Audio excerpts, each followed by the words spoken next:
Bom dia, galera. Hoje é dia 26 de novembro de 2016 e hoje o dia amanheceu muito mais feliz, como vocês devem saber. Nesse momento, agora são 13 horas e uns quebradinhos. Nesse momento já devem ter entregado o alojamento e o local aonde o Fidel Castro vai se alojar lá no Quinto dos Infernos hoje. Então, você já deve estar sabendo que na madrugada de ontem para hoje ele foi dessa para melhor, para pior, né? Para pior. Infelizmente demorou, né? Então ele gozou das benesses aí do golpe que ele deu em Cuba. Então foram 90 anos aí que ele colhendo as benesses, né? Então ele aproveitou bastante, empobrecendo o povo, se beneficiando disso. Então conseguiu viver bastante. Daqui a pouco o irmão dele vai morrer também, tá com 90 e pouco. E foi bastante beneficiado também da pobreza da população e da acumulação de riquezas entre eles. Então é engraçado que eu estava vendo agora uma reportagem ali que saiu no Globo News, e a historiadora chamada aqui Cláudia Furiati, que foi, segundo lá, a única pessoa autorizada a publicar a biografia do Fidel, autorizada por ele mesmo, ela era amiguíssima dele, tinha até uma relação meio esquisita ali com ele, né? Ela fala, uma relação bem próxima com ele e tal. Então ela publicou uma biografia dele. E foi uma reportagem que passou no Globo News, 12 minutos, e com essa múmia falando aí só coisas boas do Fidel Castro, que era uma pessoa que tinha aquele pensamento de um mundo melhor, de um mundo sem desigualdades e bababá. Porém, a pessoa mais desigual que tem foi ele, certo? Em 2005 foi publicada na Forbes as fortunas aí dele, que era estimada em 500 milhões de dólares. Isso em 2005. Segundo as estimativas atuais mais ou menos, né? Porque de 2012, as mais atuais, estimava a fortuna dele em 900 milhões de dólares. Inclusive um ex-guarda-costas dele, que aparece em várias imagens como sendo guarda-costas dele, então não tem como falar que ele apareceu falando do nada, não. Ele tinha um convívio com Fidel Castro. Acontece que parece que o irmão desse segurança aí quis fugir de Cuba, foi preso e tal, e daí ele foi destituído do cargo lá, aquele rolo de ser preso também, ele pegou e conseguiu fugir para os Estados Unidos e depois ele botou a boca no trombone, então falou que o Fidel Castro tinha uma ilha particular com uma piscina exclusiva de golfinhos, entre outras benesses aí. E é engraçado ver que a filha do Fidel Castro, com a amante chamada Aline Fernandes, fugiu de Cuba em 93 para os Estados Unidos e começou a partir daí falar as verdades que ocorreram aí com Fidel Castro, né? Todas as maldades que seu pai cometia.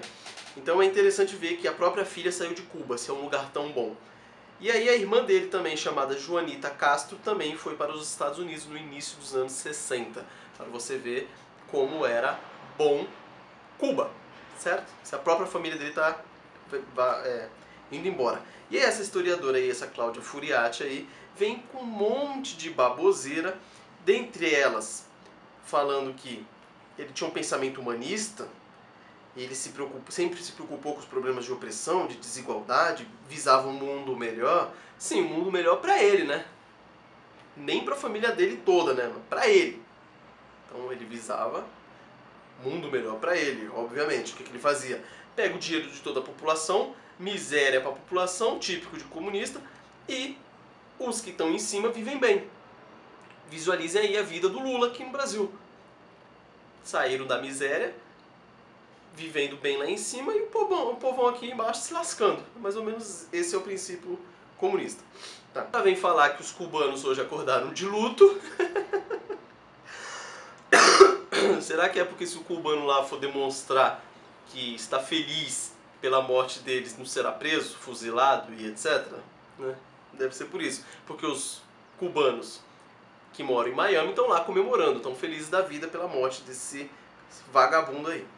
E aí ela fala que um dos motivos que fez Cuba ficar isolada do resto do mundo foi uma direita altamente reacionária nos Estados Unidos, que impediu que as relações se mantivessem entre Cuba e Estados Unidos. Ora as bolas, em plena Guerra Fria, Rússia vai lá, União Soviética na verdade, coloca os mísseis em Cuba visando atingir os Estados Unidos, e ela quer que os Estados Unidos mantenham uma relação amigável com Cuba.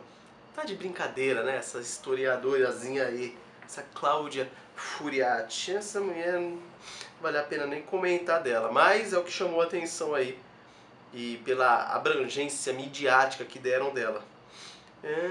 E aí ela vai e fala que ele era um idealizador, blá blá blá, e que talvez o mundo seja mesmo melhor sendo socialista. Qual mundo socialista é bom? Só se for no seu. Ou como você era amiga do Fidel, talvez você também gozou de certas benesses, né, pagas pelo povo cubano, certo? As suas mazelas. E aí você deve ter se beneficiado com isso, então para você é excelente. Agora para o povo lá, se lascava literalmente, certo? Então tá aí minha homenagem, o meu recado para o Fidel, que foi para os quintos. Esse ano tá excelente para o mundo, a gente vê a decadência da esquerda geral aí, graças ao bom Deus. Então Trump acabou de ganhar e o Fidel ele já não precisa se preocupar com ele. Isso é uma coisa boa. Porém, não esqueçamos que o Raul Castro tá lá, é mesma laia, participou da guerrilha e a tomada do poder em Cuba igualzinho Fidel, então é a mesma laia. Tentou reaproximação com os Estados Unidos via Barack Obama, que também é de esquerda, então ele tem uma linha ideológica esquerdista, então Raul Castro estava ali tentando voltar às relações com os Estados Unidos via Barack Obama, mas também porque o dinheiro de Cuba vai acabar uma hora, não tem como, país socialista não gera dinheiro, então ele usa até quando tem, quando não tem mais, vai ter que abrir as portas, como o Vietnã fez, e receber dinheiro de fora, porque senão vai quebrar, certo? Então tá aí meu recadinho também, minha homenagem aí para o Fidel, que foi lá para os quintos dos infernos, beleza? Forte abraço!